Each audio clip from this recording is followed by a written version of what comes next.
Hello everyone and welcome back. Today's an exciting day as we're going to be aquascaping the 60 centimeter aquarium and we're going to base it off a local biotope here in Western Canada. So a number of years ago, my family and I were taking a trip to the base of the Rocky Mountains, and while exploring a river, I came across a marsh nearby that had about a foot of water that was filled with detritus and mulm, but also a ton of vegetation and large group of guppies. These I believe are local guppies known as fathead guppies, though I'm not 100% certain. But what I'd like to do is take that mulmy natural area and make something that's inspired by it with a bit of an aquascaper spin to it. So we have the aquarium, we have the plants we'll be using, the light, the equipment, and the hardscape. So let's get started. So the aquarium is an ADA 60 shallow. They used to be called 60F, but I think they've changed the name to it. And I believe it measures 60 centimeters by 30 by 25, but I'll put the exact measurements on the screen in case I'm wrong. And the light we're going to be using is the Fluval 3.0, which I have had, Planted 3.0, which I've had for quite some time. So this aquarium, I've also had it for quite some time. I do like the ADA brand, but you don't have to use that. Any aquarium will be fine for any setup you want to do. It just so happens that I have someone locally that sells them. So during a Black Friday deal, that's what I got. So I do want to give this aquarium a little bit of height. So the first thing I did is added an egg crate light diffuser, which will help to distribute some of the weight. But also what I really like about it is helps keep whatever you're putting on it, rocks or bags of gravel like I'm about to do, it keeps it from shifting too much. The weight pushes it down and it grips it quite well. So we're gonna have that. And I think I'm gonna use a couple of bags of lava rock that I have. Well, we'll see to see if I can give this scape some height.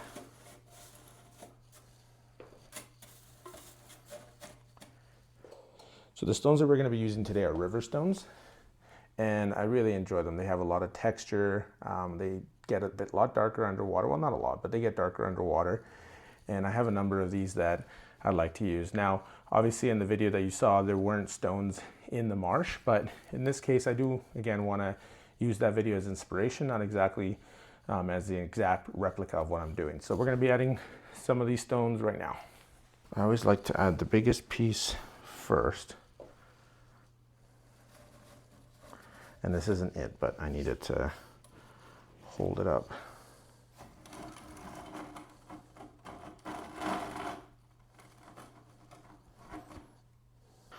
I'm not sure how I feel about that, but let's keep going.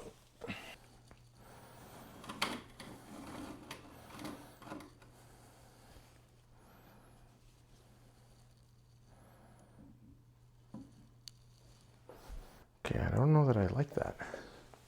And I actually don't know that I like it only because of the way it's sitting. I wonder if I do actually want it to rest on substrate. Okay, so I actually don't think I'm going to use the substrate bags. I think we're going to keep this a little bit more simple.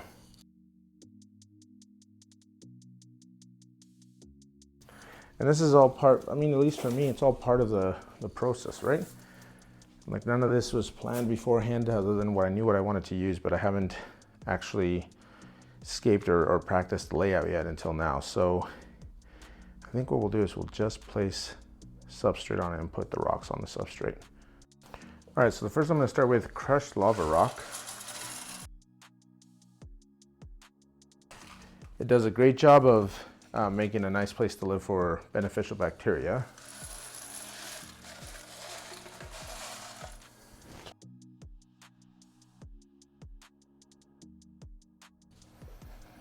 All right, that should be good enough.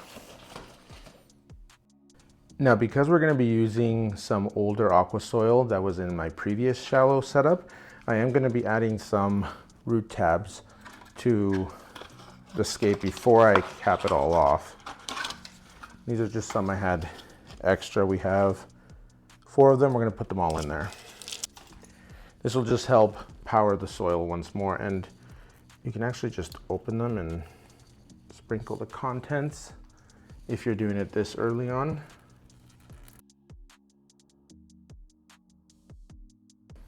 Obviously, if you were planting it directly into the substrate, then you'll want to use the capsule or whatever form it comes in naturally. It'll make it easier to put in there. And now we can start with the aqua soil. And like I said, I have some just previously used aqua soil, so it's got a bunch of sand in it, probably some snail shells, who knows what else. Foam, we'll want to take that out.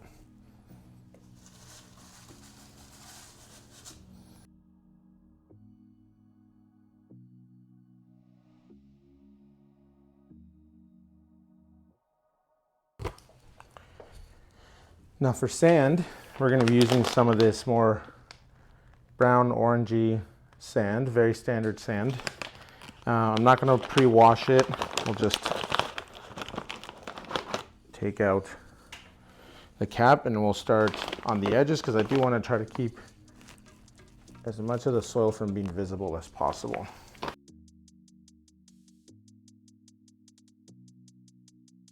Okay, so here's where we're at so far. We've got the sand capping the entire substrate system off.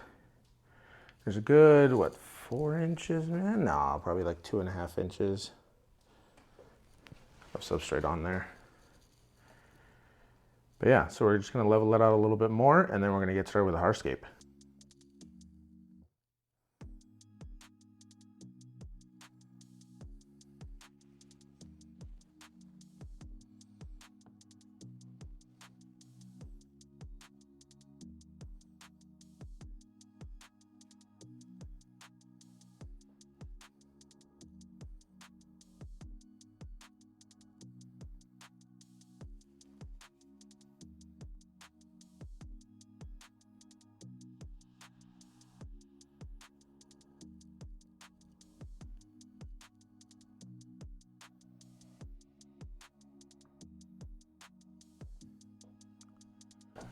How are we looking there?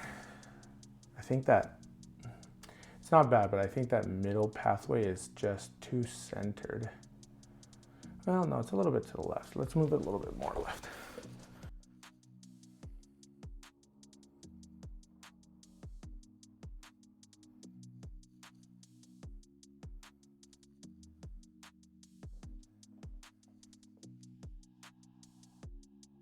Okay, I'm liking that.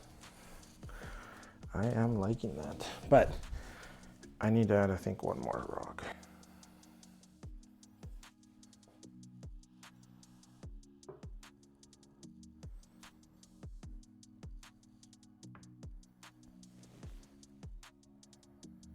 Now I have worked with these stones before, so I am familiar with them and kind of what looks good and what doesn't, so I might get this fairly quickly here. No, that left one is too flat.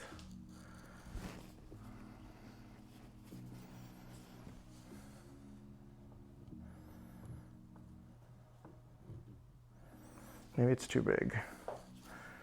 What else do I have here?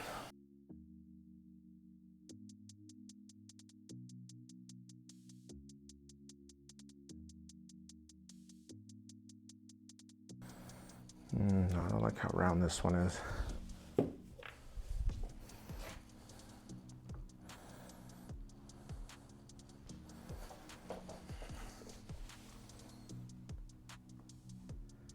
It's looking a bit better, but this part right here, I'm not a big fan of.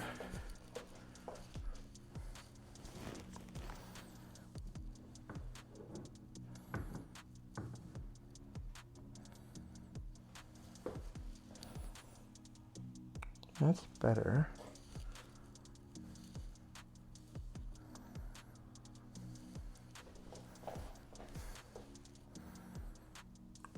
That's actually not bad. It's still this one here. What if I almost wish it didn't have this section. So I wonder if I can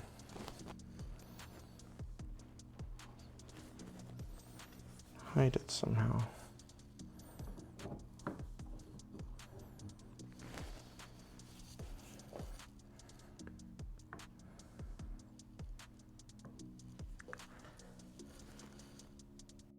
Okay, back to the drawing board. I think we're gonna switch rocks out.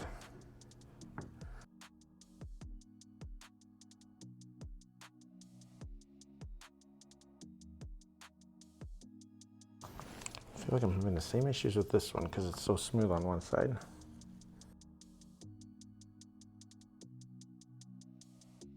Yeah, I don't know that I like that any better.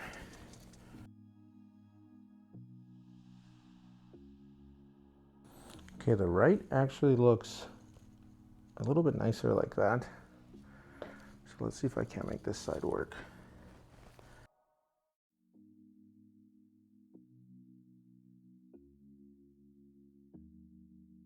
That's not bad, but I'm not totally 100% sold on it yet.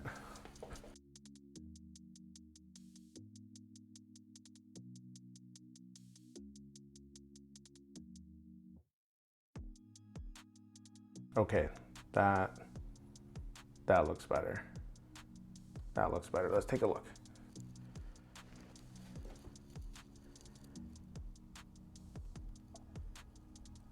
That actually looks pretty nice. I don't know if the 3 and 3 make it look a little bit off. You know, I could probably add another one. I think I have some smaller ones I can use. All right, so I have a couple of smaller pieces that I think will kind of help offset.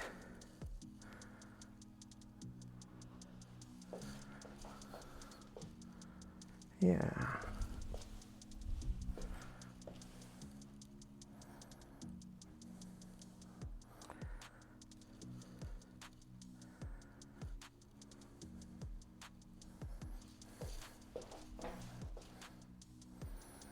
Yeah, I like that. I think we're getting somewhere. Great, so what I think I need to do now is fill it up part ways a little bit with water so that everything gets saturated. It'll make it easier to plant.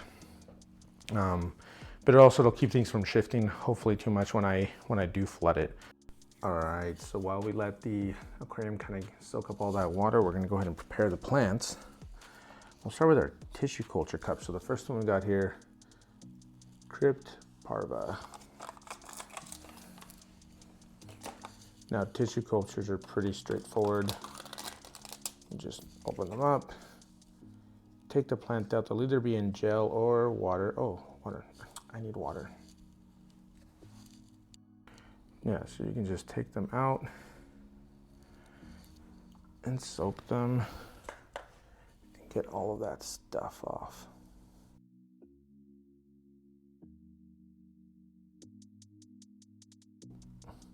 A lot of these, especially the crypt ones, you do have to be somewhat careful because they do break easily at the node area. So sometimes if it looks like a nice bunch and it might do more damage for me to set it apart, like to break it apart, I just leave it. Next up, Elacaris acicularis. This is the one that grows tall. So this one, 20 centimeter wide in 30 days, but it does grow a little bit taller than the mini version. Elanthium talinum green. This is a fast growing plant.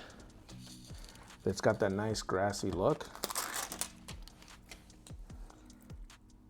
And since I'm pretty good about maintenance, I'm not gonna let it go wild. Juncus reptans. I've used this one once before and I really liked it. It gets these nice orangey colors. And this one, sometimes you'll notice there's areas with already roots on them. But generally with these, you just kind of gently open them up. And look at that, there's one here. And there's lots of little tiny nodes throughout it where it's been propagating, so. Probably got way too, no, there's no such thing as way too many plants. Honestly, you want to have as many plants as you possibly can at the beginning. The more plants you start with, the healthier your aquarium is. You can quote me on that. Now, this one I have never used before, and I'm very excited about it. It's the one that I think will resemble some of the plants in that video, or we getting the inspiration from the most. Merdania Kazak. Zach, I don't know. It's supposed to grow tall. It's a bamboo-like, so it gives it that hard, kind of like trunk feeling. And yeah, and it comes in these pots. So squeeze them to shrink them up a little bit. And it should pop out. Normally these split open.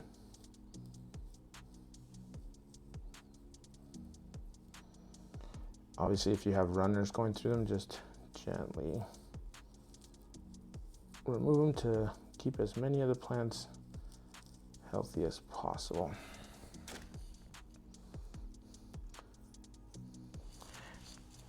And I like to use a fork to take this off. Again, gently. If you have some that kind of just gets stuck on there and you can't, you'll do more damage to the plant to remove it, just leave it. A little bit isn't going to be the end of the world. A lot can have problems because these are saturated with nutrients. Look at that, a little ram's horn snail.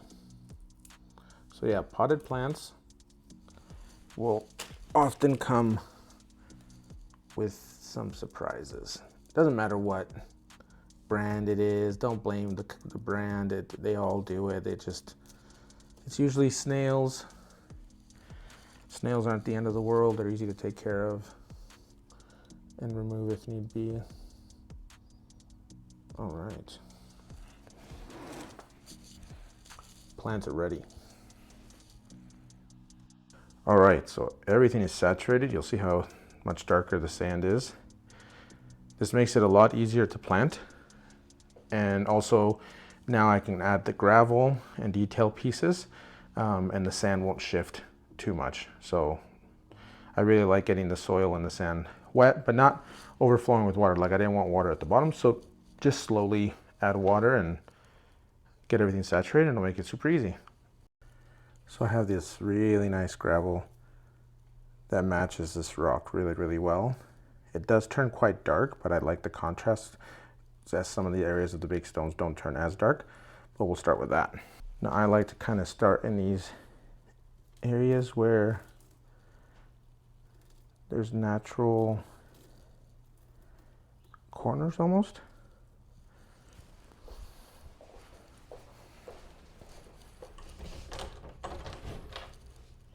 Hey bud. Hi.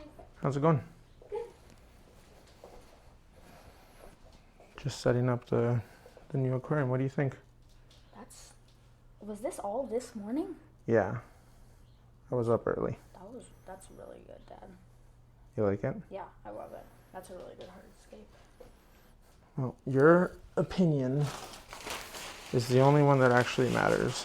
Why? Because I'm the only one who's ever done an aquarium other than you? No, because I appreciate your opinion. I feel like this one may have been from the river. It's a little smoother. Yeah. You can tell if it's a river rock because it's smooth because the river's always beating on it. That was my oldest son who loves aquascaping too. But yeah, gravel is in. Makes two different types, but mostly just the one. I think it looks good. Now, if you're wondering if I'm going to add some wood, I may add like twigs and things like that, but not yet.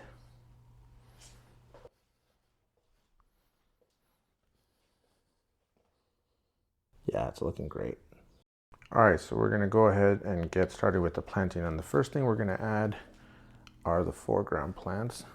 So we're going to start with Crypt Parva.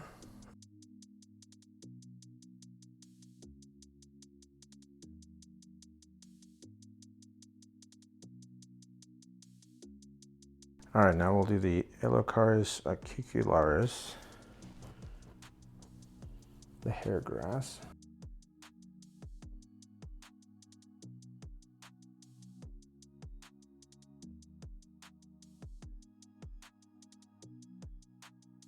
The first couple of plants are in.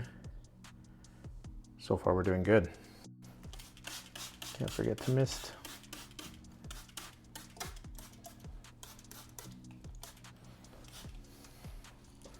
And now we're gonna do Juncus repens.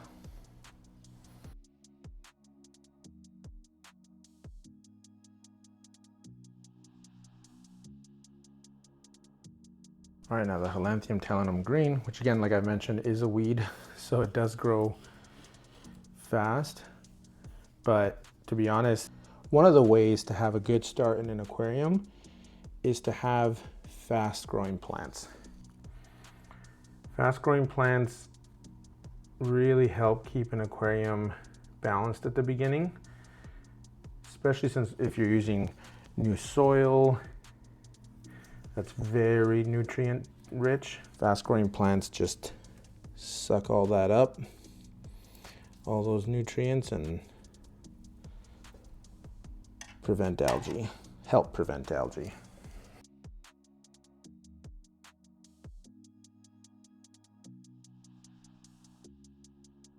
And now the last one.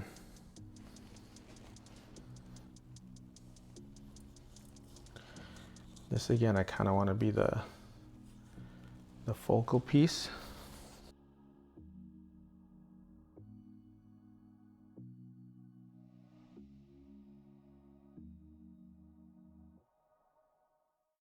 There we go, fully planted. I love that I had more than enough to get everything going. It's looking really good. These plants are in really, really great shape.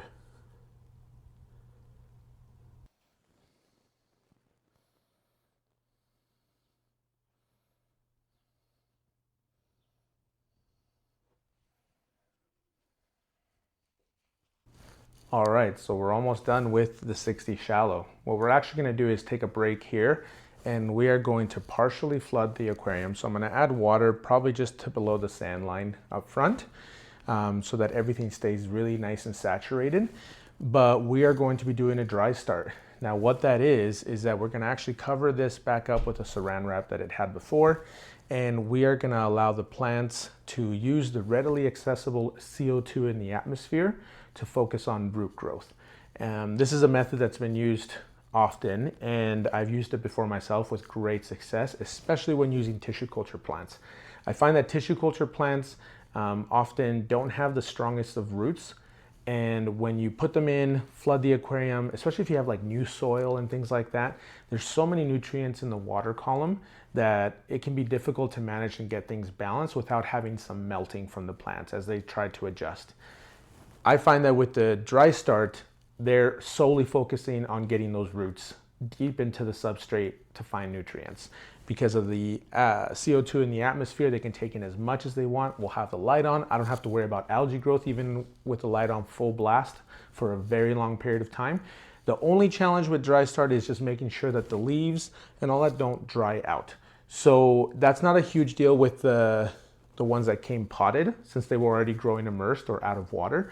But with the tissue culture plants, they were either submersed mostly in liquid or in a gel, and the leaves and all, they're just sensitive plants. They're super healthy. They're free of pesticides and all those things. Well, pesticides, pests, snails, and all that, but they tend to be just immature. So you need to help them with that. And the dry start is just one of the methods to do it. Now, the soil that I have in here is not new soil. So technically I don't have to worry about leaching. I have it capped off quite well. So theoretically I could flood it. The only thing is that I know I'm gonna get some algae just because of the strength of the light. So that's kind of why I wanna start with the dry start method. So again, we're gonna pause here. We're gonna give it 2-3 weeks, more maybe depending on how it's growing. And afterwards, what we're gonna do is obviously flood it, but we're also going to be adding botanicals, twigs, just things to make the front a little bit more natural. I think right now it looks really aesthetically pleasing, but obviously it's quite sterile still. And we want to really get that natural feeling going. And we'll do that with botanicals, leaf litter, twigs, things like that. Not too much. I don't want to completely hide this great gravel and sand combo, but enough to try to just make it a little bit more natural looking. And then of course we'll add fish. So if you are interested to see how that all turns out, go ahead, like, subscribe, follow along, follow on Instagram. I do a lot of updates there quite regularly, but I hope you like this first part of the video. And if you have any questions, just leave them down in the comments. I'm happy to help where possible. So have a great day, and thanks again for tuning in. Take care.